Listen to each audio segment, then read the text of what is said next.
Bom, aqui nesse vídeo eu vou explicar como é que funcionam as funções em JavaScript, tá? Função não é algo muito complexo no JavaScript, mas o JavaScript é todo desenhado e funciona através de funções, ok? Então, a forma mais simples de declarar uma função, né? Function e o nome da função, vamos dizer aqui soma, ok? Então, essa é a forma mais simples de declarar uma função. A função, ela pode ou não retornar valores, ok? Então, por exemplo, na função soma, a gente vai querer retornar dois itens, somar x e y, por exemplo. Então, a gente vai receber x e y e retornar, return, a gente tem que ter um return para retornar algum valor da função x mais y, ok? Olha lá, soma retorna o x mais o y. Então, para chamar a função, essa é a forma que a gente cria uma função. Para chamar a função, a gente só chama ela aqui, ó, soma, abre parênteses, e vamos passar 1 mais 2, ok? Mas ela retorna o valor. Se eu não fizer nada com esse valor aqui, a gente não vai conseguir ver o que aconteceu com a soma. Então, como ela retorna esse valor, eu posso atribuir esse valor numa variável. Vamos chamar de resultado. O resultado é igual à soma de 1 mais 2, que deve ser 3, óbvio, não? Então, vamos colocar aqui console log resultado, ok? A gente vai abrir aqui o console. Então, a soma é uma função que retorna um valor, tá? A gente pode ter funções que não retornam nenhum valor. Por exemplo, eu vou criar aqui uma outra função, function, escreve no console, tá? Então vamos, por exemplo, toda vez que eu estiver fazendo determinado código, eu falo escreve no console, tá? Então console.log e eu vou falar o que eu quero que escreve no console, texto, tá? Texto. Então, em vez de eu usar o console log, eu posso usar minha função escreve no console. Ela não retorna nada, mas ela faz o que foi pedido para fazer. E aí, olha que engraçado, a gente está declarando a função depois do que eu chamei a função. Em JavaScript isso é perfeitamente válido, né? O que acontece aqui, a função, quando o JavaScript é carregado, todas as funções do JavaScript que estão no código aqui, elas vão ser instanciadas antes de qualquer execução do código. Então as funções vão ser registradas e depois o código vai ser executado. Então, no final das contas, não importa a ordem que elas estão declaradas, mas é de boa prática fazer a criação das funções antes de chamar elas, né? Que aí fica óbvio que eu estou chamando uma coisa que existe, certo? Então, toda vez que no meu código eu quiser escrever no console, eu posso escrever no console. Eu criei uma função que eu vou criar aqui, ó, olá, e o olá vai ser escrito no console, tá? Na verdade, isso é bastante utilizado para fazer um log, né? Para escrever um log de debug, por exemplo. E aí a gente vai também, por exemplo, receber um prefixo aqui, ó. Olha só que legal. Então a gente vai fazer um prefixo mais 2 pontos e o texto. Vamos concatenar esse texto aqui. Bom, o prefixo ainda não existe, tá? Vamos fazer um prefixo texto. Então, quando eu chamar eu vou fazer o prefixo aqui, ó, para a gente identificar no console qual que foi o motivo desse log, né? E aqui é só um teste. Então vamos supor, o teste foi olá e o soma foi 3. A gente pode fazer dessa forma. Ou qual parte do código a gente está chamando. A função serve para facilitar códigos repetitivos, né? E também aqui no caso da soma, ok? Uma mudança que houve recentemente na declaração de funções foi a possibilidade de declarar funções do novo formato, com o arrow function, que é chamado, né? A forma de declarar arrow function, ela é igual a uma variável, por exemplo, tá? Eu vou criar uma função multiplicar, ok?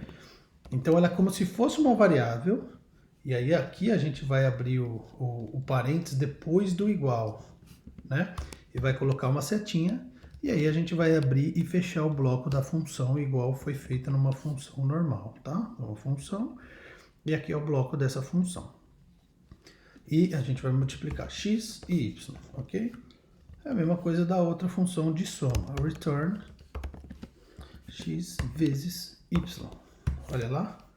Quando eu chamar a função multiplicar 2 vezes 2, ele tem que me retornar o quê? 4, óbvio. Escreve no console, porque eu já tenho a minha função. Eu posso chamar uma função dentro da outra. Nesse caso, é como se ele tivesse executando, ele vai executar antes, é como se ele estivesse fazendo essa soma aqui, igual ele fez, só que em vez de gravar o resultado numa variável para depois apresentar, que ele já pega e já retorna o resultado direto para a função, como um valor, entendeu? Então, vamos botar aqui um prefixo, multiplicar, ok? Então, escreve no console multiplicar, 2 vezes 2, 4. Se eu mudar, eu vou duplicar a linha aqui. Se eu colocar, por exemplo, 3 vezes 10, vai ser 30, tá? Então, essa é a nova forma de mudar. Mas, por que foi mudado isso daí, né? Bom, tem N motivos, mas um dos principais motivos é agora a ordem vai influenciar. Por exemplo, se eu declarar essa função após a chamada dela, ela não existe ainda. Então, isso foi uma modificação, uma coisa que aconteceu com a modificação, com a nova estrutura de arrow function. Uma simplificação dessa arrow function, tá? Seria quando a gente retorna direto um resultado e não faz nenhum outro processamento, quando a gente consegue fazer tudo numa linha só, a gente consegue colocar, removendo o bloco, isso daqui é a mesma coisa que a função anterior com o bloco, ok? Então, eu simplifico também a função e muitas vezes a gente acaba usando assim por ficar mais simples de ler depois a função. Porém, ela é mais complexa para entender da primeira vez que a gente olha. É muito mais fácil a gente entender que aqui eu tenho os parâmetros e aqui eu tenho o bloco. E aí, dentro da função, eu retorno. Mas, caso você pesquise na internet, alguns códigos vão estar nesse formato assim, que é o return direto da função, né?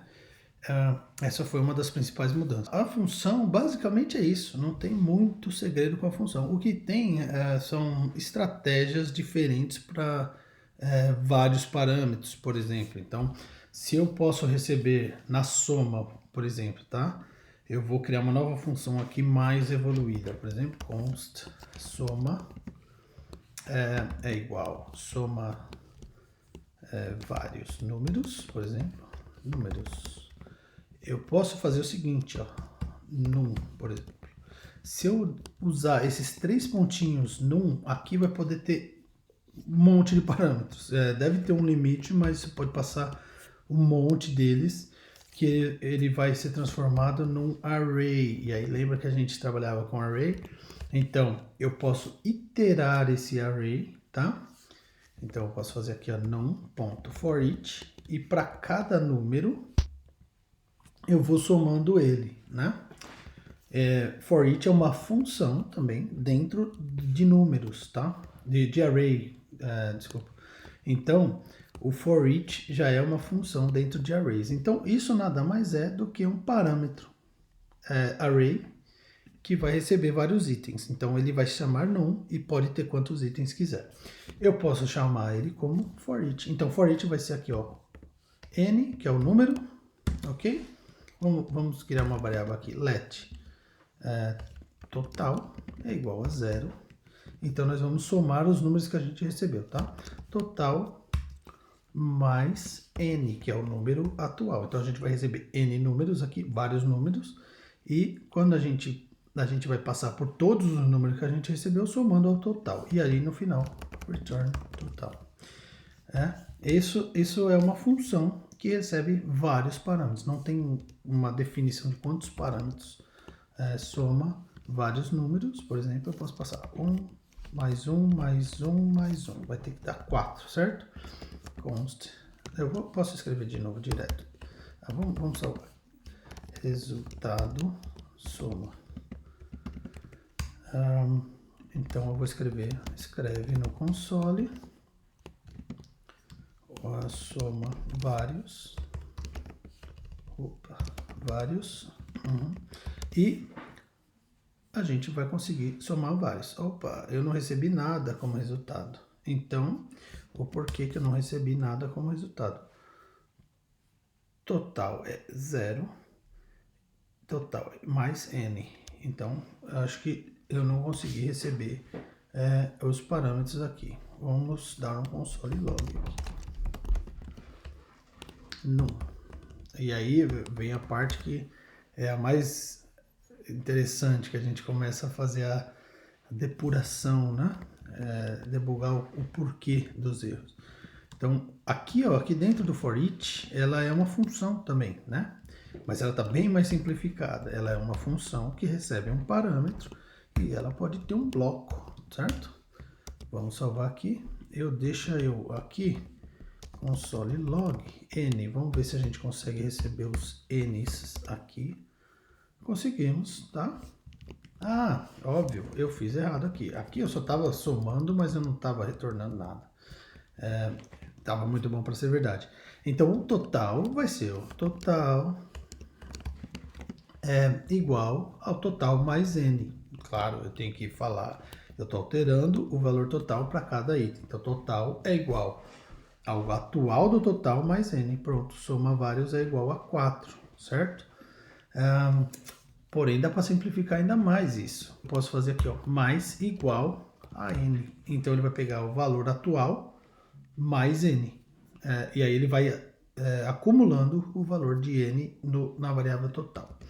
O total mais o valor de n. Então, aqui a gente tem o total, soma vários. Se eu botar aqui, ó, mais 10, mais 2, por exemplo, vai ficar 16, tá?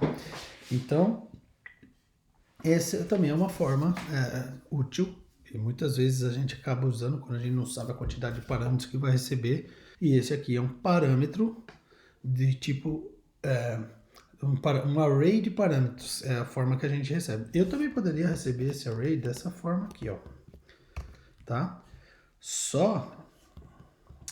Eu poderia receber o array como um array, se que ele fosse um array, tá?